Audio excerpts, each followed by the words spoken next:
Welcome to our channel, Motivate Our Soul. Please subscribe my channel. Kongu மண்டலத்திலிருந்து வந்து பேசி ஒரு மாதிரி ஒரு குழப்பத்தை குழப்பி உண்டாக்கிட்டு போய் உட்கார்ந்தாச்சு. சரி, அதுல சதீஷ் சொன்னாரு பாருங்களேன், யாரும் கல்யாணத்துக்கு மொய் செய்யறதுக்கு செய்யுங்க, பொருளா யாரும் வாங்கி கொடுத்துறாதீங்க, பரிசு பொருள் கொடுத்துறாதீங்க, மொய் எழுதுங்கன்னு சொல்லுவாராம். 2000 ரூபாய் நோட்டா கொடுங்கன்னு செல்லாம போறதுக்கு. முதல்ல நீங்க எல்லா வீட்டுக்கும் மொய் செஞ்சிருந்தா தானே உங்களுக்கு யாராவது செய்வாங்க. நீங்க முந்தி கொடுத்தா தானே செய்வாங்க. ஆமா, கொள்ளையடிக்கிறது கலையறது பாத்தீங்களா, கொள்ள கூட்ட மாதிரி. நீங்க எல்லாரும் எனக்கு செய்யுங்க, நான் யாருக்கும் கொடுக்க மாட்டேங்கிற மாதிரி அலைஞ்சிட்டு போறாரு. அதுல 2 லிட்டர் ரத்தம் எடுப்பாங்களாம். 100 ரத்தம் கூட உங்க உடம்புல இல்ல, இவரு 2 லிட்டர் ரத்தம்.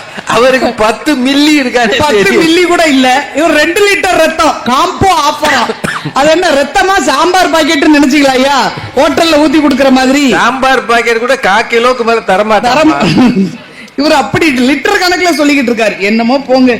அதுல அவரு நம்ம தனபால் வந்து பேசும்போது கரண்டே ஷாக் அடிச்சிருக்கு. அவ்வளவு சூடா பேசி கலவரமாக்க பார்த்தார். நல்ல வேளை நானே எந்திரிச்சு ஓடலாமா. ஆமா, நம்ம பெருமாள் சிவன் புண்ணியத்துல காப்பாத்தியாச்சு. நடுவர் அவர்களே என்னமா சொல்றாரு, சிவ சதீஷ் சொல்றாரு, பணம் இருந்தால் தான் கடவுளையே கூட நாம் வாங்க முடியும், பணம் இல்லைன்னா கடவுளே ஒண்ணு செய்ய முடியாதுன்னார். சொன்னார்லாங்கய்யா, இங்க வர்ற வழியில அவ்வளவு தூரம் வானத்தை தொடர அளவுக்கு உயர்ந்து இருக்கு ராஜகோபுரம், தென்காசி காசி விஸ்வநாதர் கோயில். அந்த கோயிலை கட்டிய பராக்கிரம பாண்டியன் ஒரு கல்வெட்டு வச்சிருக்காருயா. இந்த கோபுரத்தில் ஏதாவது சிதிலம் ஏற்பட்டால் அதை சரி செய்கின்றவர்கள் பாதத்தில் என்னுடைய தலையால் வணங்குவேன் என்று ஒரு அரசன் எழுதி வைத்திருக்கிறான் என்றால் பணம் பெருசு இல்ல, தெய்வ பக்தி உயர்ந்ததுன்னு அந்த காலத்துல சொன்னாங்க. திருநீர் பூசினா போதாது, கோயிலுக்கு போகணும், மனசுல பற்று பாசம் இருக்கணும். அது இல்லையேங்கிறது தான் எங்களுக்கு இன்னைக்கு வருத்தம். நடுவர் அவர்களே, ஒரு காலத்துல அண்ணன் தங்கச்சி பாசம்னா நம்ம எப்படி பார்த்தோம், பாச மலர் அப்படியே உருகுனாங்க இல்லையா? அண்ணன் தம்பிகள் பாசம் எப்படி இருந்தது? ஒரு வீட்டுல 4-5 அண்ணன் தம்பி இருப்பாங்க, அப்படி ஒட்டி உறவாடுவாங்க. முத்துக்கு முத்தாக சொத்துக்கு சொத்தாக பாட்டு பாடினாங்க. அதே சொத்து தான், சொத்துக்கு சொத்தாக, சொத்தே தம்பி தான் பாசமா இருந்தாங்க. ஆனா இன்னைக்கு பாருங்களேன், எந்த வீட்லயாவது அண்ணன் தம்பி பாசமா ஒன்னா இருக்கிறத பார்க்க முடியுதா? 10 வயசுல பங்காளி ஆயிடுறான். அத்தனை அண்ணன் தம்பிகளும் சொத்து சண்டைக்காக கோர்ட்ல போய் நிக்கிறான். உன் தம்பி தானே விட்டு கூட, அதெல்லாம் முடியாது, எனக்கு சொத்து முக்கியம்னு நிக்கிறான். அண்ணன் தம்பி பாசம் தேவையில்லைன்னு தூக்கி போடுற காலத்துல பாச பற்றாக்குறையில இந்த மனிதர் குலம் என்ன ஆக போகுதோங்கிறத எங்க வருத்தம். சரி, எங்களுடைய வருத்தம் அதுதான். நடுவர் அவர்களே, சொந்தக்காரங்க வீட்டுக்கு நம்ம போவோம் இல்லையா, ஒரு காலத்துல திடீர்னு போவோம், யார் வீட்டுக்குனாலும் யாருனாலும் போவோம். இப்ப சிவ சதீஷே பாருங்களேன், திடீர்னு அவங்க அத்தை வீட்டுக்கு போவாரு. எதுக்கு? அதான் கல்யாணம் ஆயிடுச்சுல, அப்ப சின்ன பிள்ளையில கல்யாணம் படிச்சுக்கிட்டு இருக்க காலத்துல அத்தை வீட்டுக்கு போனாங்கன்னா அத்தை அப்படி சந்தோஷமா கூப்பிடுவாங்க, வாப்பா வாப்பா, பார்த்து இவ்வளவு நாள் ஆச்சு, இப்படி வந்திருக்கீ அப்படின்னு. எம்மா உள்ள சீக்கிரமா பிள்ளைக்கு தோசை கல்ல போடு, 2 தோசை சுட்டு கொடு. அவங்க கொஞ்ச நேரம் இருந்து பேசிக்கிட்டு இருந்துட்டு போவாம்பாங்க. அவங்க வீட்டுல பொண்ணு இருந்துச்சோ? இருந்திருக்கும், அதுக்கு தானே போயிருக்காரு. அது 1க்கு 2 இருந்திருக்கும். பொண்ணுக்கு குழந்தையெல்லாம் வேணும்னு கேட்டார்ல இவரு இல்லையா? தோசை சுட்டு கொண்டா அவனுக்கு கொடுத்து சாப்பிட வச்சு அனுப்புவோம். பாவம், எத்தனை நாள் பட்னியா இருந்த மாதிரி இருக்கான் பாக்குறதுக்கு பையன் அப்படின்னு சொல்லி தோசை ஊத்தி கொடுத்து, சரி அம்மா ஒரு வாரம் இங்க கொண்டு வந்து விட்டுட்டு போப்பா, நான் கொஞ்ச நாள் வச்சு பாத்துக்கிறேன்னு சொல்லி ஆசையா பேசி தம்பி போயிட்டு வரேன்னு சொல்லிட்டு கிளம்புனாருன்னா, ஊர்ல விளைஞ்ச கத்திரிக்காய் தேங்காய் எல்லாத்தையும் 2 பையில போட்டு ஊர்ல கொண்டு குடுன்னு சொல்லி ஏத்தி விடுவாங்க. அவ்வளவு பாசம் இருந்துச்சுல. இன்னைக்கு எந்த சொந்தக்காரங்க வீட்டுக்காவது திடீர்னு நம்ம போய் நிக்க முடியுமா? போன் பண்ணிட்டு போனோம், போய் நின்னோன்னு வைங்களேன், அதை விட கேவலம் எதுவுமே இருக்காது. வந்த உடனே சொல்ல, என்ன போன் பண்ணிட்டு வந்திருக்கலாம், இப்படி திடுதிடுப்புன்னு வந்து நிக்கிறீங்க இப்படி கேட்பாங்க. அதுவும் நம்ம மூஞ்ச பார்த்து பேசுறது கிடையாது, டிவியை பார்த்துக்கிட்டே நம்மகிட்ட பேசுறது. அதனாலதான் உங்க வீட்டுக்கு நாங்க வர்றதே. எங்க வீட்டு ஐயா சொல்றேன், திடீர்னு சொந்தக்கார வீட்டுக்கு போனா வீட்டுல குழந்தைகள் ஏதாவது வந்துட்டு இருக்கும் பாருங்களேன், அந்த பிள்ளைகளை கூப்பிட்டு மாமா யாருன்னு தெரியுமா உனக்கு அப்படின்னு கேளுங்க, அது இப்படி நம்மள மேலே கீழையும் பார்க்கும். அது அவ்வளவு பெரிய அவமானமா இருக்கும், நமக்கு தெரியவே தெரியாது இல்லையா? அப்போ சொந்த பந்தங்கள்னா என்னன்னே தெரியாம பாசமே இல்லாமல் வாழ்கிறோமே, நம்ம எங்க போய் நிக்க போறோமோ அப்படிங்கிற கவலை தான் இன்னைக்கு எங்களுக்கு அதிகமாக இருக்கிறது. நடுவர் அவர்களே, பண பற்றாக்குறை இருக்குன்னு நீங்க சொல்ல முடியுமா ஐயா? இல்ல. ஓரளவுக்கு எல்லாருக்குமே தன்னிறைவோடு வாழக்கூடிய சூழல்ல இன்னைக்கு இருக்கிறோம். எல்லார் கையிலயும் மொபைல் இருக்கு. எல்லாருமே வீட்டு பிள்ளைகளுமே ஓரளவுக்கு படிச்சு வேலைக்கு போய்கிட்டு இருக்கு. சம்பாத்தியத்துக்கு ஒண்ணும் குறைவில்லை. ரொம்ப வறுமைங்கிறதெல்லாம் இல்ல, மேக்சிமம் இல்ல. ஆனா பாசம் என்பதுதான் இன்றைக்கு இல்லாமல் போயிருக்கிறது என்கிறது என்னோட வருத்தம். நடுவர் அவர்களே, நம்ம வீட்டுல ஒரு குழந்தை பிறந்துருச்சுன்னு வச்சிருக்கோங்க. நம்ம எல்லாம் சின்ன பிள்ளையா இருக்கையில 5-6 வயசு வரைக்கும் வீட்டுல இருந்தோம். அம்மாவுடைய கொஞ்சி பாட்டி தாத்தாட்ட கதையை கேட்டு நல்லா ஜாலியா வளர்ந்தோம். 6 வயசுக்கு மேல மெதுவா பள்ளிக்கூடத்துக்கு போனோம். ஆனா இப்ப 2 வயசு 2.5 வயசு தான். அதுக்கு மேல பிள்ளைய வீட்டுல வச்சிருக்கிறது கிடையாது. நேரம் கொண்டு பிளே ஸ்கூல், அப்படிதானா? அது ப்ரீ கேஜின்னு ஒண்ணு கொண்டு விடுறாங்க. ஏன் ப்ரீ கேஜி தெரியுமா? அது வாயில விரல்ல வச்சுக்கிட்டே இருக்கா, அந்த விரல்ல பிரிச்சு விடுற இடம் தான் ப்ரீ கேஜியா. அத சொல்லி கொடுக்கறதுக்கு உங்களுக்கு டாக்டர் பட்டம் கொடுத்திருக்காங்க. அதுக்கு ப்ரீ கேஜி, பிளே ஸ்கூல், அப்புறம் எல்கேஜின்னு படிக்க ஆரம்பிக்குது. அப்போ பெற்றவங்களுக்கும் குழந்தை மேல பாசம் இல்லாம போயிடுது, குழந்தைகளுக்கு அம்மா அப்பாங்கிற பாசம் இல்லாம போயிருது. எல்லாருமே ஒரு எந்திரமாக வாழ்கிற ஒரு காலத்துல இன்னைக்கு இருக்கிறோம். நல்லா யோசிச்சு பாருங்களேன். இன்னைக்கு பெரியவங்க நிறைய வீட்டுல இருக்காங்க ஐயா, ஆனா தனியாக இருக்கிறார்கள். ஒருத்தரும் பேசுறது துணைக்கு ஆளே கிடையாது. முன்னால எல்லாம் ஒரே குடும்பமா இருந்தோம். பாட்டி தாத்தா பெரியப்பா சித்தப்பான்னு எல்லாரும் ஒரு வீட்டுக்குள்ள பாசமாக விட்டு கொடுத்து உதவி செய்து ஒருத்தருக்கு ஒருத்தர் பணிவிட செஞ்சு வாழ்ந்தோம். இன்னைக்கு ஆனா பல வீடுகளில் பெரியவர்கள் வயதானவர்கள் தனியா இருக்காங்க. பாவமா இருக்கு. அதுலயும் பெரியவங்க ஆஸ்பத்திரிக்கு எல்லாம் போகும்போது பாருங்களேன், அந்த மருத்துவமனை கண்ணுக்கெல்லாம் பார்க்க போகும்போது அந்த கண்ணுல மருந்து ஊத்தி கொஞ்ச நேரம் உட்கார வைப்பாங்க. ஒரு டாக்டர் இருந்து இன்னொரு டாக்டர் பார்க்க போறதுக்கு யாரையாவது கைய பிடிச்சாதான் நடந்து போக முடியும் இல்லையா? அப்ப கேட்பாங்க சில பேர், நீங்க என்ன தனியாவா வந்திருக்கீங்க, கூட ஆள் கூட்டிட்டு வரலையான்னு கேட்கும் போது அந்த பெரியவங்க முகத்துல ஒரு வருத்தம் வரும் பாருங்களேன். யாரு என் கூட வரலையா? அத சொல்லும் போது அவர் பணம் நிறைய வச்சிருக்காரு, ஆனா பாசத்துக்கும் துணைக்கும் ஆள் இல்லை என்று சொல்லும் போது அவருக்கு வர்ற வலி இருக்க, அதைத்தான் நாங்கள் இன்றைக்கு வேதனை என்று சொல்றோம். சரி நடுவர் அவர்களே, தேன் கூட்டுல இருக்கக்கூடிய தேனு எவ்வளவு நாள் ஆனாலும் கெட்டே போகாதான். அது போல குடும்பம்ங்கிறது ஒரு தேன் கூடு மாதிரி தான். அதுல அன்புங்கிறது தான் தேன். அந்த தேன் இல்லைன்னா அந்த குடும்பத்துக்கு அர்த்தம் இல்லாமல் போய்விடும், இனிமையே இல்லாம போயிருங்கிறது தான் நாங்க சொல்றோம். இதுல பணம் முக்கியம்னு அவங்க சொல்றாங்க, ஆனா பண பலத்தை விட பலர் பலம் முக்கியம். ஆள் பலம் பலர் பலம் நமக்கு வேணும். ஆள் பலம் நமக்கு இருக்குல்ல, இருக்க போய் தானே பட்டிமன்றம் பேச முடியுது. நம்ம மட்டும் உட்கார்ந்து ஒரு 4 பேரை உட்கார வச்சு ₹1,00,000 கொடுத்தாலும் நீங்க பேசுவீங்களா? இல்லம்மா, பேச மாட்டோம். 4 பேர் அவ்வளவு காசு கொடுக்க மாட்டாங்கம்மா, பேச மாட்டோம். அப்ப பலர் பலம் இருந்தால்தான் வாழ்க்கையை மகிழ்ச்சியாக நடத்த முடியும். நடுவர் அவர்களே, ஒரே ஒரு விஷயத்தை சொல்லி நிறைவு செய்கிறேன். தி ஜானகிராமன் ஒரு கதை எழுதினாரியா, வெயில் அப்படின்னு. சரி, வெயில்னு ஒரு கதை.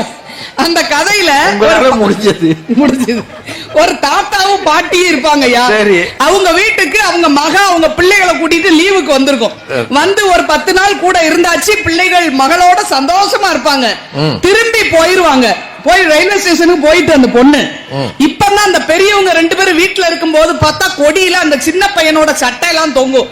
ஐயோ, சட்டையெல்லாம் எடுக்காம போயிட்டாளே, மறந்து விட்டுட்டு போயிட்டாளேன்னு சொல்லி அவசர அவசரமா அதை எடுத்து மடிச்சு ஒரு பையில வச்சுக்கிட்டு மத்தியான வெயில்ல அந்த பெரியவர் ஓடி ரயில்வே ஸ்டேஷனுக்கு போய் கொடுத்துட்டு வருவார். அப்ப அந்த வீட்டுக்கு சோர்வா வரும்போது அந்த பாட்டி கேட்பாங்க, சரி இருந்தா இருக்கட்டுமே, எதுக்கு இவ்வளவு வெயிலுக்குள்ள கொண்டு போனீங்க?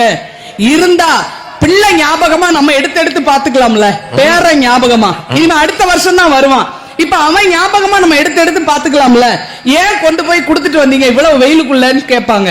அதுக்கு அந்த தாத்தா சொல்லுவாரு, அதுக்காக நான் கொண்டு கொடுக்கல, கொண்டு போய் கொடுக்கிற சாக்குல இன்னொரு தடவை அந்த முகத்தை பாத்துற மாட்டோமா, அந்த ஆசையில போனேன்னு சொல்றாருன்னா அது பாசம். அந்த பாசத்துக்கு இன்றைக்கு வழி இல்லாமல் குழந்தைகளை கொண்டு கிறிஸ்துல விடுறாங்க, பள்ளிக்கூடத்துல சின்ன ஸ்கூல்ல விட்டுறது, வயதானவர்களை கொண்டு முதியோர் இல்லத்துல விட்டுறது. இப்படி ஒருத்தருக்கு ஒருத்தர் இணைப்பில்லாமல் விலக்கி வைத்திருக்கிற சூழல்ல குடும்பத்தை பயமுறுத்தி கொண்டிருப்பது பாச பற்றாக்குறைதான். நடுவர் அவர்களே, காசு முக்கியம் அந்த பக்கம். காசு இருந்தா காசை வச்சு நாயை வாங்கலாம், ஆனா அதை வாலாட்ட வைக்க முடியாது. நாயை பத்தி பேசாதீங்க, ஊரு பூரா சண்டையா கிடக்கு. ஆமா, அதை வாலாட்ட வைக்கிறதுக்கு பாசம் வேணும் இல்லையா? காசு இருந்தா அதிகாரத்தின் மூலம், ஒரு பணம் அதிகாரத்தின் மூலம் ரொம்ப கூட்டத்தை கூட்டிடலாம். ஆனால் விசுவாசிகளை உருவாக்க முடியாது. அதற்கெல்லாம் பாசம் வேண்டும். இன்றைக்கு நம்மை குடும்பத்தை பயமுறுத்தி கொண்டிருப்பது பாச பற்றாக்குறையாகத்தான் இருக்கிறது. எல்லா உறவுகளும் சண்டைகளிலும் தகராறுகளிலும் விலகி விலகி போகிற சூழலில் குடும்பம் எப்படி ஒன்றாக இருக்கும் என்பதுதான் கவலையை தருகிறது என்று சொல்லி இந்த அருமையான வாய்ப்பிற்கு நன்றி கூறி விடைபெறுகிறேன். நன்றி, வணக்கம். பரவாயில்லையா, இந்த அம்மாவும் கைதட்டல் வாங்கிட்டாங்க. சார், இந்த உலகத்துல எல்லாமே காசால தான் சார் இயங்குது. நீங்க பாச பற்றாக்குறையை பார்த்து மிரண்டு போயிருக்கு 3 பேர் இந்த அணில. அல்ல, கடைசியில பேச வந்து நம்ம துணை முதல்வர் அம்மா கேக்குறாங்க, ஒரு நாயை காசு கொடுத்து வாங்கலாம், அதை வாலாட்ட வைக்க வேண்டும் என்றால் பாசம் தானே வேணும். பாசமும் வேணாம், மண்ணாங்கட்டி வேணாம், ஒரு பொறை வாங்கி கொடுத்தா தானா வாலாட்டும். ஒரு பிஸ்கட்டை போட்டா டபார் டபார் நாட்டும். ஒரு நாயை எப்படி ஹேண்டில் பண்றதுன்னு தெரியல. காலேஜ்ல பசங்கள் எல்லாம் ஹேண்டில் பண்றது இவங்களுக்கு ஒரு பதவி, இவங்க வேற துணை முதல்வர். ரொம்ப ரேஞ்ச் கம்மியா போச்சு. அதுல ரேவதி கேட்ட ஒண்ணு, எம்மா மனசாட்சி இல்லையம்மா, அவ பட்டிமன்றத்துக்கு அங்கங்க போய் சொல்லுவாங்க, ஓரஞ்சாரம்மா உலகத்துல நடக்கிறது தான். மனசாட்சி இல்லாம போய் சொல்ற, அதுவும் நடுவரை பார்த்து அந்த கேள்வியை ஏன் கேட்டீர்கள்? என்னம்மா, வேற யாரையாவது கேட்டிருக்கலாம் தானே? நடுவரை பார்த்து இவர் கேட்கிறார், இங்க இவ்வளவு பேர் இருக்கிறார்கள் என்பதால் தான் நீ பேசுகிறீர்கள், 4 பேர் இருக்காங்க, 1 லட்சம் ரூபாய் கொடுங்க, நீங்க பேசுவீங்களா என்று நடுவரை பார்த்து கேட்கிறார். உடனே எனக்கு ஒரு சினிமா டயலாக் ஞாபகம் வந்து, ஒரு படத்துல கவுண்டமணி சொல்வார், நான் 6 மணிக்கு அப்புறமா வேலையை செய்ய மாட்டேன்.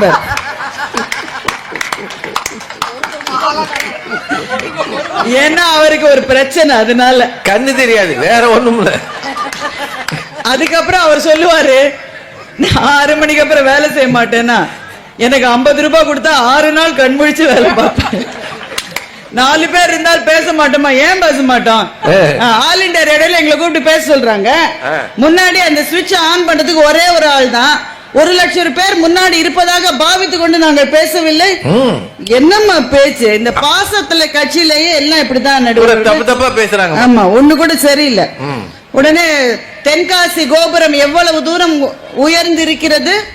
பராந்தக பாண்டியன் அங்க வந்து பராக்கிரம பாண்டியன் வந்து சொன்னார், இந்த கோவில் ஒருவேளை பழுதுபட்டால் அதை சரி செய்து கொடுப்பவர்களுடைய காலில் நான் விழுவேன் என்று பராக்கிரம பாண்டியன் அங்கே கல்வெட்டு சொன்னாங்களா இல்லையா? கேட்டீங்களா இல்லையம்மா?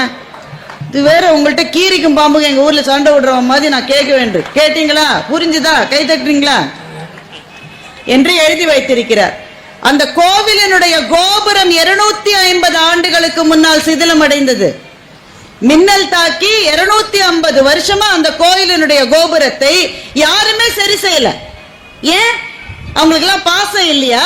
சிவன் மீது பக்தி இல்லையா? எல்லாம் இருந்தது. ஐயா சிவந்தி ஆதித்தனார் அவர்களும் அவர்களுடைய குடும்பத்தை சேர்ந்தவர்களும் மற்றவர்களினுடைய உதவியோடு அந்த கோவிலை 2000ஆம் ஆண்டுக்கு முன்னாடி 1990ஆம் ஆண்டு அதை பழுது பார்த்து புதுப்பித்து கும்பாபிஷேகம் நடத்தினார்கள். எப்படி? ஐயா, பணத்தை தேடிதானேயா பெரிய பெரிய கலை பொக்கிஷங்களையே எழுப்ப முடிகிறது என்று சொன்னால், இந்த அம்மா வந்து சொல்றாங்க, பணத்தை வைத்துக் கொண்டு என்ன செய்யலாம்? பணத்தை வைத்துக் கொண்டு கோவில் கோபுரத்தை கூட திரும்ப கட்ட முடியும். ரேவதி அவர்களே, ஆமாம் ரேவதி, என்ன பேசுறீங்க நீங்க? நடுவர்களே, இந்த பட்டிமன்றத்தை போல எனக்கு மன வருத்தத்தை ஏற்படுத்திய பட்டிமன்றம் இதுவரை நடந்ததே. நீங்க மேடைக்கு வரும்போது எனக்கு தெரியும். ஆமா, மேடைக்கு வரதுக்கு முன்னாடி எப்படி தெரியும்? மேடையில தான் எனக்கு மன வருத்தம் படுற மாதிரி ஒண்ணு நடந்தது. என்னதுமா? ரொம்ப உணர்ச்சி வசப்பட்டு நீங்க 10 ரூபாய்க்கு நடிக்க சொன்னா 10,000 ரூபாய்க்கு நடிக்க சொல்லுங்க. நடிப்பே வராதுமா. சில படங்களை பார்த்து அதை நாங்களும் தெரிந்து கொண்டோம். அதனாலதான் நான் நடிக்கிறது இல்லை. இது ஓகேவா? நான் நடிக்கிறது இல்லை. ஐயா, ஒரு சின்ன பிள்ளை எங்க அணியில பேசுது. இப்பதான் பட்டிமன்றத்துக்கு பேச வந்திருக்கு. நீங்க என்ன செய்யணும்? பாச கட்சி தானே நீங்க 3 பேரும். அந்த பிள்ளை, நீங்க பாசத்தை உண்மையிலேயே நம்பினா இந்த 3 பேரும் பேச வருகிற அந்த சின்ன பிள்ளையிடம் பாசத்தோடு நடந்து கொண்டிருக்க வேண்டும். நீங்க 3 பேர் எப்படி நடந்துக்கிட்டீங்க?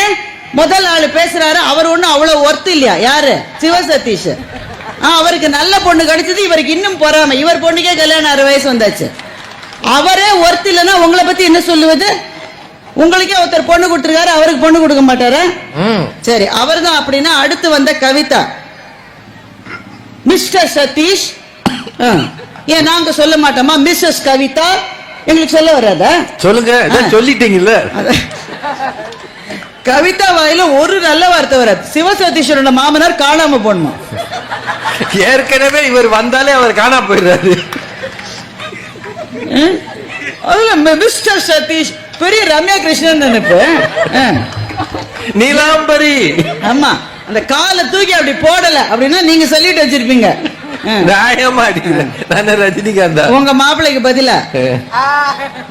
அம்மா இப்பதான் எனக்கு நடிக்க வராது, நீங்க இப்ப தேவையில்லாம சினிமாவை எடுக்கிறீங்க. சரி, அப்புறமா அந்த கவிதா தான் அப்படி பேசினா, அடுத்து பேச வந்த ரேவதி என்ன கவிதா என்ன சொன்னாங்க கேட்டீங்களா? மைக் சரியா இருக்கு. கவிதா என்ன சொன்னாங்க கேட்டீங்களா? சின்ன தம்பி படத்துல எனக்கு கல்யாணம் எனக்கு கல்யாணம், அதுதான் சிவசதீஷா. என்னம்மா அநியாயம், விவரம் இல்லாத என்ன 3 பேருமா சேர்ந்து. ஆமா, ரேவதி சொல்றாங்க சதீஷ் உடம்புல 100 மில்லி லிட்டர் கூட ரத்தம் இல்லையா. இவங்க பெரிய டாக்டர், இவங்க அளந்து பார்த்தாங்க. பேசுற போது பொதுமக்கள் எல்லாம் கை தட்டவில்லையே என்று என் தம்பிக்கு கொஞ்சம் மன வருத்தம் இருந்த காரணத்தால் 2 யூனிட்னு சொல்றதுக்கு பதிலா 2 லிட்டர்னு சொல்லிட்டாங்க. அது டங்கு ஸ்லிப். ஆமா, அப்ப கூட பேசுற ஒரு பேச்சாளர் ஒருவேளை டங்கு ஸ்லிப் ஆகி ஒன்னு தப்பா சொல்லிட்டா கூட நம்ம தம்பி தானே, எதிர்கட்சியில இருந்தா என்ன, பாசம் எல்லாரையும் ஒன்று சேர்க்கும் அப்படின்னு பெருந்தன்மையா இருக்க வேண்டிய இந்த 3 பேரும் கொஞ்சம் கூட பெருந்தன்மை இல்லாம பாசம் இல்லாம பேசிட்டு பாசம் தான் சிறந்தது 3 பேரும் சொல்றாங்க. நடுவர் வேற அப்பப்ப கைதட்டி அவர்களை பாராட்டுகிறார். பொதுமக்களே, இந்த பாவத்துக்கெல்லாம் நான் பொறுப்பே இல்லை, நீங்களே பாத்துக்கோங்க. இது ஏதோ கவுண்டமணி சொன்ன டயலாக் மாதிரி இருக்கு. கவிதா ஜவஹர் பேசுற போது சொல்றாரு, நமக்கு எதுக்குமா மகாத்மா காந்தி காமராஜர்லாம், அவங்க எல்லாம் மிகப்பெரிய மனிதர்கள். நாம பேசுவது குடும்பத்தை பற்றி. காமராஜர் திருமணமே செய்து கொள்ளாமல் எந்த உறவும் இல்லாமல் இந்த நாட்டுக்காகவே வாழ்ந்த ஒரு மாமனிதர். மகாத்மா காந்தி அவர் குடும்பத்துக்காக கொஞ்சம் கூட பணம் சம்பாதிக்காமல் நாட்டுக்காகவே வாழ்ந்தவர். இப்படிப்பட்டவர்கள் ஒரு தேசத்தில் இருப்பது நமக்கு பெருமை. ஆனால் இப்படிப்பட்டவர்கள் கோடியில 1 2 தான் இருக்க முடியும். கவிதாவை பார்த்து கேட்கிறப்ப கவிதா வீட்லயே ஒரு பொண்ணுக்கு மாப்பிள்ளை பாக்குறாங்கன்னு வச்சுக்கணும். அவங்க தங்கச்சியோ ஏதோ சித்தி பொண்ணு யாருக்கோ மாப்பிள்ளை பாக்குறாங்க. கவிதாவே அவங்களுக்கு ஊர் முழுக்க விசிறிகள் இருப்பதனால் இங்கெல்லாம் வந்து சொல்லி வச்சிருக்காங்க, நல்ல மாப்பிள்ளை கிடைச்சா சொல்லுங்கன்னு சொல்லி. விசிறி? ஆமா, இருக்காங்களே இல்லையா? இருக்கு, ஃபேன் நிறைய இருக்கு. ஒரு நல்ல மாப்பிள்ளை, தங்கமான குணம், அவரை மாதிரி நல்ல ஒரு உலகத்திலேயே இருக்க மாட்டார். என்னங்க செய்யறாரு அவர்? அரையாடை கட்டி கொண்டு தேசத்துக்கு மகாத்மா காந்தியை போல சேவை செய்கிறார். பொண்ணு கொடுப்பீங்களா? சுண்டல் வாங்கி தின்னுகிட்டு இருக்காரு. சொல்லுங்க, பதில் சொல்லுங்க. நீங்க தானே சொன்னீங்க மகாத்மா காந்தியை போல உண்டா? நம்ம வீட்டுல ஒரு பொண்ணுக்கு மாப்பிள்ளை வந்து அப்படி பாப்போமா? நம்ம முத கேள்வி என்ன கேட்பீங்க? ஒரு நல்ல மாப்பிள்ளை இருக்குங்க, எல்லாமே சரிங்க, மாமனார் மாமியார் பிக்கலே கிடையாது, அவங்க வேற ஊர்ல இருக்காங்க, நல்லா படிச்சிருக்கு பையன், பார்க்க சூப்பரா இருக்காரு, நம்ம சிவசதீஷ் மாதிரி இருக்காரு. 230 நாள். சரி, நம்ம அரவிந்த் சாமி மாதிரி இருக்காரு. இப்படி உடனே கல்யாணம் பண்ணி கொடுப்பீங்களா? முத கேள்வி என்ன கேள்வி கேட்பீங்க? என்ன சம்பளம், எவ்வளவு வேலை பார்க்கறேன் கேட்பீங்களா மாட்டீங்களா? அப்ப 2 பேரை இணைப்பறவைகள் ஆக்கி அவர்களை பாசத்திலே ஒன்று சேர்க்க வேண்டிய திருமணம் என்ற பந்தத்துக்கே ஏங்க மைக் செட்டுக்காரர் மத்த எதிர்கட்சியோடு சேர்ந்து சதி பண்றீங்க? இப்பதான் ஓரளவு லேசா கைத்தட்ட ஆரம்பிக்கிறாங்க, அப்ப மைக்க கெடுங்க. அப்ப திருமணம் என்ற பந்தத்திலே இருவரை இணைப்பதற்கு, பாசத்திலே இருவரை இணைத்து போடுவதற்கு முதல் படியாக நீங்கள் வைக்கிற அளவுகோல அவர் என்ன சம்பாதிக்கிறார் என்று நீங்கள் என்பதை நீங்கள் ஒத்துக்கொண்டால் பணம் தான் எல்லாத்துக்கும் அடிப்படை. உறவுகள் நல்லா இருக்கணும்னா பணம் இருந்தா தான் முடியுன்றது இங்க இருக்கிற பெண்களுக்கு ஒருவேளை தெரியுமோ தெரியாதோ, ஆண்களுக்கு கட்டாயமா தெரியும். ஒவ்வொரு உறவுக்கு உங்களை சில பேர் வெளிநாட்டுல போய் வேலை எல்லாம் செஞ்சுட்டு வந்திருப்பீங்க, இருக்கீங்களா? ஏன் இல்ல உங்க உறவுக்காரங்க யாராவது இருப்பாங்க, வெளிநாட்டிலிருந்து நிறைய பாசத்தோடு திரும்பி வந்தார், மதிப்பீங்களா நீங்க? யாராவது சும்மா வந்துட்டு போய் என்ன பிரயோஜனம், ஒரு சாக்லேட்டை கூட காணும், பாசம் இருக்கான், பாசம் கேட்பீங்களா மாட்டீங்களா? உறவுகளை பாசத்தோடு அணுக வைப்பதற்கே பணம் தான் காரணம்னாக்க எது நம்மை அச்சுறுத்துகிறது? எதை பார்த்தாங்க பயமா இருக்கு? இங்க இருக்கிற எல்லா பெண்களையும் பார்த்து கேட்கிறேன், உங்க அக்காவோட தங்கையோட ஒரு சண்டை வந்துருதுன்னு வச்சுக்க, வர வேண்டாம், வருது. உடனே உங்களுக்கு முதல் உணர்ச்சி என்ன உணர்ச்சி வரும் சொல்லுங்க? சண்டை வந்துருச்சுங்க. உன் மூஞ்சியில நான் இனிமே முழிக்க மாட்டேன், என் மூஞ்சில நீ இனிமே முழிக்க மாட்டேன்னு உங்க அக்கா சொல்லிட்டாங்க. முதல் உணர்ச்சி என்ன வரும்? பொசு பொசுன்னு கோபம் வரும். நான் என்ன அவ்வளவு சாதாரணமாளா, நீ என் மூஞ்சில முழிக்க மாட்டேன்னா நானும் உன் மூஞ்சில. அது முதல்ல வருது கோபம். ரெண்டாவது வருது அழுக. என்னப்போ இப்படி சொல்லிட்டு அவளுக்கு நான் என்னெல்லாம் சொல்லியிருக்கேன். ஆனா உடனே மனசுல தோணும், இதெல்லாம் கொஞ்ச நாளான சரியா போயிரு, தானே வந்து நிப்பா. இந்த 3 உணர்ச்சி தான் வரும். ஆனா உங்க வீட்டுல அடுத்த நாள் பொங்குவதற்கு அரிசி இல்லை என்றால் என்ன உணர்ச்சி வரும்? என்ன உணர்ச்சிங்க வரும்? கோபம் வருமா? ஆத்திரம் வருமா? பயம் வரும். ஐயோ, வீட்டுல பிள்ளைகளை வச்சிட்டு இருக்கோமே, இந்த மனுஷன் கொண்டு வந்த காசெல்லாம் எந்தெந்த கடையிலயோ போட்டுட்டு வீட்டுல கொடுக்காம அதை எடுத்துட்டு போயிட்டாரு, நான் எப்படி மானமா பொழைப்பேன்னு ஒரு பயம் வருது பாருங்க. அப்ப பயம் என்கின்ற உணர்ச்சி தான் தலைப்புல இருக்கு. அந்த உணர்வு எப்ப வரும்னா கையில காசு இல்லாதப்போ வரும். வீட்டுல சின்ன சின்ன பிள்ளைகளை வச்சுக்கிட்டு அரிசி பானையை திறந்து பாக்குறீங்க, ஒரு கைப்பிடி அரிசி கூட இல்ல. பையன் வந்து கேக்குறான், அம்மா எப்பமா சோறு ஆக்குவ? அம்மா பசிக்குதுமா சீக்கிரமான்னு கேட்கும் போது என்ன உணர்ச்சி வரும்? மனசுல பயம் வரும். ஐயோ, பையன் பசிக்குதுன்றானே, என்ன செய்வதுன்னு. 3 பேரும் பேசுறீங்களா? அதுல ஒருவர் கல்லூரி முதல்வர், அவர் உலகம் அறிந்த பேச்சாளர், இவர் ஒரு பள்ளி ஆசிரியர். இவங்களுக்கு எல்லாம் ஏழ்மைன்னா என்னன்னு தெரியாது. என்னைக்காவது கடன் வாங்க போயிருக்கீங்களா? கடன் வாங்கி பழக்கம் இருக்க வேணாங்க, இருக்க வேணாம். அந்த அனுபவம் யாருக்குமே வரக்கூடாது இந்த உலகத்துல. ஆனா அந்த அனுபவம் நாங்க வாங்கினதுல, ஆனா நான் பார்த்திருக்கேன். நான் சென்னையில அடுக்குமாடி குடியிருப்புல இருக்கேன், ஒரு அபார்ட்மெண்ட்ல இருக்கேன். அந்த அபார்ட்மெண்ட்ல ஒரு வீட்டுல இருந்து மாத்திரம் வாடகை கொடுக்கவே மாட்டாங்க. அந்த வீட்டுல இருக்கிறவர் சினிமாவில ஏதோ லைட் பிடிக்கிற தொழில் செய்யறார். இந்த ஸ்ட்ரைக் எல்லாம் வந்தது இல்ல கொரோனா சமயத்துல, ஒரு படப்பிடிப்பு நடக்கல, வேலையே கிடையாது அவருக்கு. வீட்டுல பல நாள் பட்னி. அவர் வீட்டுல 5 வயசு பொண்ணு, அந்த பொண்ணு பேர் கூட எனக்கு நினைவு இருக்கு, தேஜான்னு ஒரு பொண்ணு, 5 வயசு பொண்ணு. அந்த அபார்ட்மெண்ட்ல இருக்கிற ஒவ்வொரு வீட்டுக்கும் முறை வச்சுட்டு அந்த பொண்ணை அனுப்புவார். முதல் நாள் எங்க வீட்டுக்கு வரும், அடுத்த நாள் பக்கத்து வீட்டுக்கு போகும். அவங்க அப்பா ஒரு சீட்டு மட்டும் கொடுத்துருப்பாரு, தயவு செய்து கொஞ்சம் அரிசி கொடுக்கவும், இல்ல தயவு செய்து ஒரு கைப்பிடி அளவு பருப்பு கொடுக்கவும், தயவு செய்து ஒரு 50 ரூபாய் பணம் கொடுக்கவும். ஒவ்வொரு நாளும் அவருப்பா எழுதி கொடுப்பாரு, எந்த வீட்டுக்கு போகணும்னு சொல்லுவாரு. அந்த குழந்தை அந்த சீட்டை வச்சுக்கிட்டு வீட்டு வாசல்ல வந்து நிக்குங்க. வெறும் 5 வயசு குழந்தை. அந்த குழந்தை கேட்காது, எங்க அப்பா இதெல்லாம், அது என்ன சீட்ல என்ன எழுதிருக்கு அதுக்கு தெரியாது அந்த பிள்ளைக்கு. அதை நம்ம கிட்ட கொடுத்துட்டு வீட்டு வாசல்லயே நின்றுட்டு இருக்கோம். என்ன சொல்லி அனுப்பிச்சிருக்காங்க தெரியுமா? அவங்க கொடுக்கற மட்டும் நீ வரக்கூடாது வீட்டுக்கு, அங்கேயே நில்லுன்னு சொல்லி அனுப்பிச்சிருக்காங்க. அந்த சின்ன குழந்தையினுடைய கண்ணை நீங்க 3 பேரும் பார்த்திருந்தா இந்த அணியில இன்னைக்கு உட்கார்ந்து பேசியிருக்க மாட்டீங்க. வறுமையை போல அச்சம் தரக்கூடாது வேற ஏதாவது இருக்கா இந்த உலகத்துல? நான் கேக்குறேங்க, நிறைய வீட்டுல பாசம் இல்ல பாசம் இல்லன்னு 3 பேர் சொன்னாங்க. ஒரு தாத்தா பின்னாடியே ஓடி போனாராம், ஒரு சட்டையை கொடுக்கறதுக்கு போனாராம், பேரனை இன்னொரு தடவை நாப்பா. இந்த தாத்தாவுக்கு கூட பேரனையே பார்க்க முடியாட்ட கூட ஒரு சின்ன பயம் இருக்கும், ஒரு கலவரம் இருக்கும். சரி, ஒரு கட்டத்துல சண்டையே வந்து உறவுகள் பிரிஞ்சுட்டாலும் அவர் பிரிஞ்சுட்டாரு. இப்ப ஒரு கட்டத்துல சண்டையே வந்து உறவுகள் பிரிஞ்சா கூட நம்ம மனசுல வருத்தம் வரும். ஆனா உறவுகள் பிரிஞ்சு போனதுக்காக ரொம்ப எக்ஸ்ட்ரீமா முடிவு எடுக்க மாட்டாங்க, உண்டா இல்லையா? விபரீதமான முடிவுகளை உறவுகள் பிரிஞ்சு போனதுக்காக யாராவது எடுத்திருக்காங்களா? ஆனா எத்தனை நாள் செய்தித்தாள்ல பாக்குறோம், குடும்பத்தோடு தற்கொலைன்ற பயங்கரமான செய்தியை பாக்குறோம். அந்த புகைப்படத்தெல்லாம் நீங்க பார்க்கவே கூடாது. போலீஸ்ல வேலை செய்யறவங்களை நினைச்சா எனக்கு சில சமயம் கஷ்டமா இருக்கும். அந்த மாதிரியான காட்சிகளை அவங்க பார்ப்பாங்க. ஒரு குடும்பத்துல 4 பேரு 5 பேர் சின்ன சின்ன பிள்ளை. ஏன் சார் அந்த பெரிய முடிவு எடுக்கிறாங்க? பிள்ளைங்களுக்கு விஷம் கொடுக்கிற நெஞ்ச ஒரு அப்பா அம்மாக்கு எப்படி சார் வரும்? அது கூட வருகிறது என்றால் அந்த அளவு கடன் தொல்லை இருக்கிற குடும்பத்தில் தான் அப்படிப்பட்ட முடிவுகளை எடுக்கிறார்கள் என்று சொன்னால், பணம் பற்றாக்குறையானால் வாழ்க்கையை வாழுவதற்கான தகுதியே எங்களுக்கு இல்லை என்ற முடிவுகளை எடுக்கிறார்கள் என்று சொன்னால் எந்த பற்றாக்குறை உங்களுக்கு அச்சம் தருகிறதுன்னு யோசிச்சு பாருங்க. இந்த 3 பேருக்கு மறந்து போய்விட்டது நடுவர் அவர்களே, உங்களுக்கு மறந்துருக்காது. கொரோனா வந்த 2 வருஷம் நம்ம தமிழ்நாட்டுக்கு வேலை தேடி வந்த வட இந்தியாவிலிருந்து வந்த சகோதரர்கள் எல்லாம் பிள்ளைய தோள் மேல வச்சுக்கிட்டு 500 கிலோமீட்டர் 400 கிலோமீட்டர் நடந்தே போறான்னு போனானே, அந்த பரிதாபத்தை நம்ம மறந்துட முடியுமா? 2 வருஷம் வேலை இல்ல, பணம் இல்ல, கையில காசு இல்ல. ஆனா எது நம்ம உயிரோட வைத்திருந்தது?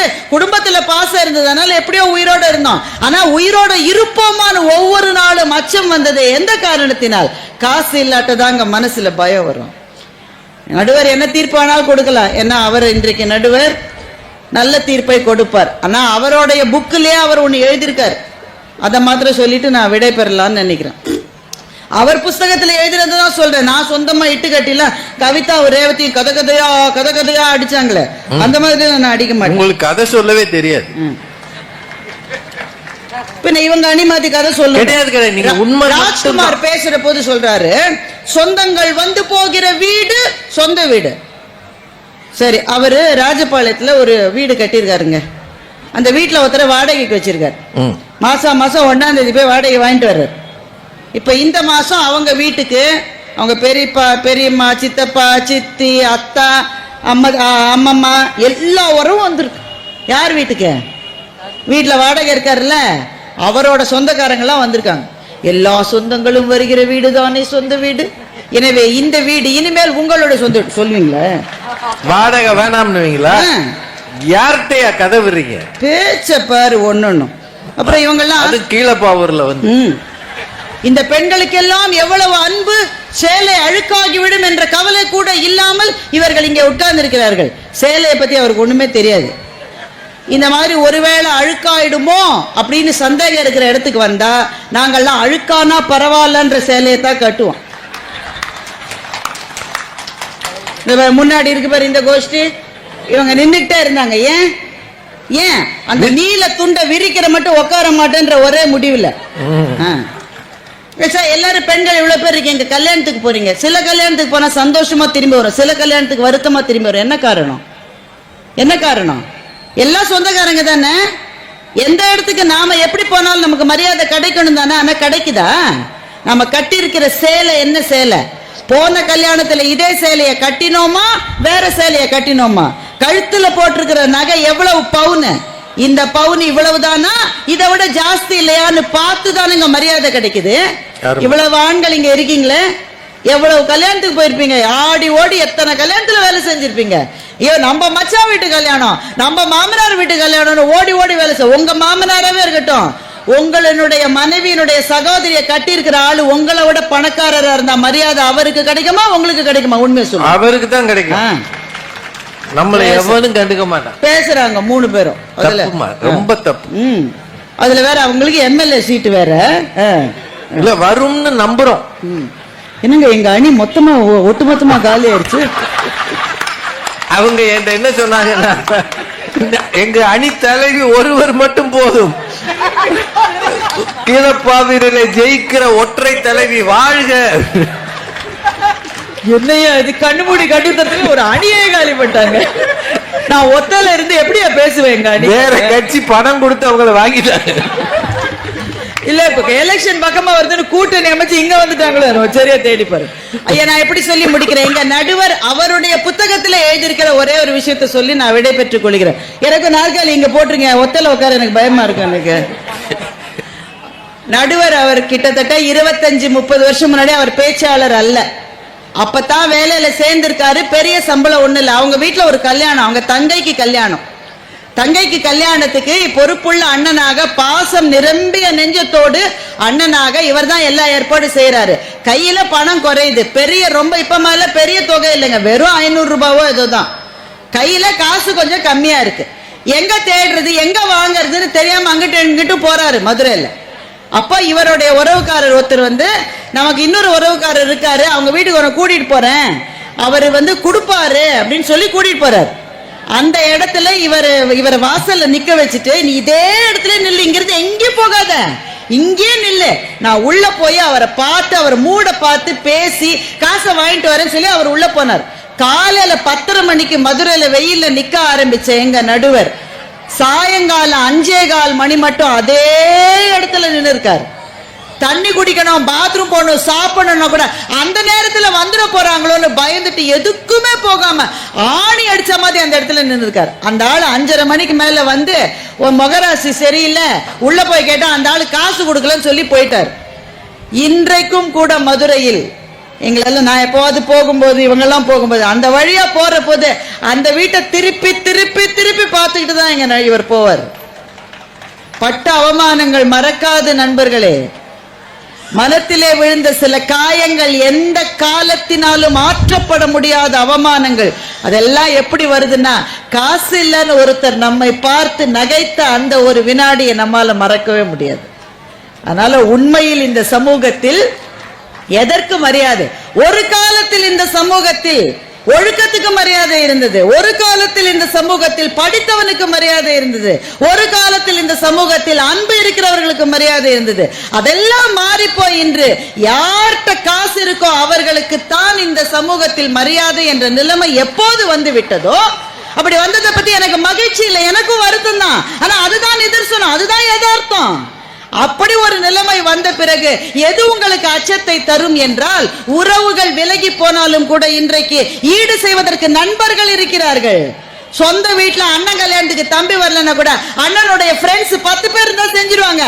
ஐயாட்ட கேட்டு பாருங்க, விழாவை நடத்துவதற்கு 10 நண்பர்கள் கூட இருந்தா நடத்திடுவாங்க. உறவினுடைய இடத்தை நட்பு கூட போய் ஆக்கிரமிக்கும். சொந்தங்கள் தராத ஆதரவை நட்பு கூட கொடுத்துரும். வேற எப்படியாவது வாங்கிக்கலாம், பயம் வராது. நம்ம சமாளிச்சுக்கலான்ற தைரியம் வரும். எப்ப பயம் வரும்னா, கையில எப்ப காசு இல்லையோ, நம்முடைய குழந்தைகளுக்கு சாப்பாடு போட முடியாம அவங்க விரும்புகிற கல்வியை கொடுக்க முடியாத நிலைமை எனக்கு வாழ்க்கையில வந்து நான் தோத்து போயிருவேனோன்னு எப்ப ஒரு மனிதனுக்கு பயம் வருகிறதோ, அந்த பயம்தான் பயங்கள் எல்லாவற்றிலும் பெரிய பயம். சார், ரொம்ப அன்பான கணவன் மனைவி இருக்காங்க சார், பாசத்துக்கு ஒண்ணுமே பற்றாக்குறை இல்ல. மனைவிக்கு கொஞ்சம் உடம்பு சரியில்லை, டாக்டர்கிட்ட போய் காமிச்சிருக்காங்க. டாக்டர் சொல்றாரு, ஒருவேளை கொஞ்சம் பெரிய நோயா இருக்கலாம், ஐயா அரசு மருத்துவமனையில பாத்துடலாமா? ஐயா பார்க்கலாம், ஆனா இங்க சில வசதிகள் இல்ல, பக்கத்திலே பிரைவேட் இருக்கு, அங்க போனா உடனே பார்க்கலாம் சொல்றாருன்னு வைங்க. அரசு மருத்துவமனை நல்லா தான் பாக்குறாங்க, ஒருவேளை வசதி இல்ல, அந்த மருத்துவமனையில போய் கேட்கிறாரு, இந்த வியாதி வந்தா எவ்வளவுங்க செலவாகும்? அதாகுங்க ஒரு 5 லட்சத்துல 10 லட்சம் ஆகுன்றாரு. இவர் கையில அவ்வளவு பணம் இல்ல. அன்னைக்கு ராத்திரி அவருக்கு பயம் வருமா வராதா? பாசம் நிறைய இருக்கு, பாசம் பயத்தை நீக்காது. அவர் கையிலேயே பணம் இருந்தா மனைவிட்ட சொல்லுவாரு, பணம் வச்சிருக்கேம்மா, என்ன வியாதினாலும் நான் குணப்படுத்திடுவேம்மா என்று. பாசத்தை முழுமையாக வெளியே காட்டக்கூட பணம் தேவையா இருக்கிற ஒரு சமூகத்தில் நின்று கொண்டு 3 பேர் பேசுறாங்க, பாசம் குறைந்ததால் தான் எங்களுக்கு பயமாக இருக்கிறது என்று. பணக்காரர்கள் அப்படித்தான் பேசுவார்கள். பணத்தினுடைய அருமை ஏழைகளுக்கு தான் தெரியும், ஏழைப்பாழைக்கு தெரியும் சார். அடுத்த வேளை பசி வருவதற்குள் என்னுடைய குழந்தைக்கு சாப்பாடு வாங்கி கொடுக்கறதுக்கு என் கையில காசு வரணும்னு தெருவில் பஞ்சு மிட்டாய் வித்துட்டு போற சகோதரர், பலூன் வித்துட்டு போற சகோதரர், அன்னைக்கு ஒரு நாள் கலெக்ஷன் ஆகல, திடீர்னு மழை வந்து போச்சு, வெளியிலயே வர முடியல.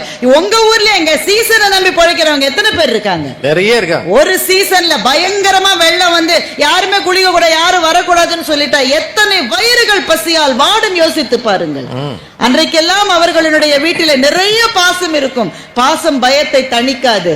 நாளைக்கே மழை நின்னுடும், திரும்ப சீசன் ஆரம்பிச்சிருன்ற ஒரு வார்த்தை வந்தால், அப்பா கலெக்ஷன் வந்துருன்ற நினைவு வந்தால்தான் பயம் போகும். கையிலே காசு இருந்தால்தான் பயம் தீரும். அதனால் தான் வள்ளுவர் சொன்னார், செய்க பொருளை செருணர் செருக்கு அறுக்கும் எக்கு அதனில் கூறியது இல் என்று சொன்னார். அவர் துறவி, அவர் கையில காசு இருந்திருக்காது. ஆனா நம்ம பார்த்து அவர் சொன்னாரு, தயவு செஞ்சு பணத்தை கையில வச்சுக்கடான்னு நம்ம பார்த்து சொன்னார். ஏன் பணத்தை வச்சுக்கணும்னா, ஒன்ன பார்த்து ஏளனமா சிரிக்கிறவனுடைய சிரிப்பை அறுக்கக்கூடிய ஆயுதம் பணத்தை தவிர வேற எதுவும் இல்லை என்று வள்ளுவரே சொன்ன பிறகு, எங்கள் நடுவர், இந்த தமிழ் மன்றத்தின் சேவைகளை பாராட்டுகிற எங்கள் நடுவர் தீர்ப்பை மாற்றியா தரப்போகிறார் என்று சொல்லி, இத்தனை திரளாக வந்திருக்கிற மக்களுக்கு திரும்பவும் எங்கள் வணக்கங்களையும் நன்றியும் சொல்லி விடைபெறுகிறேன்.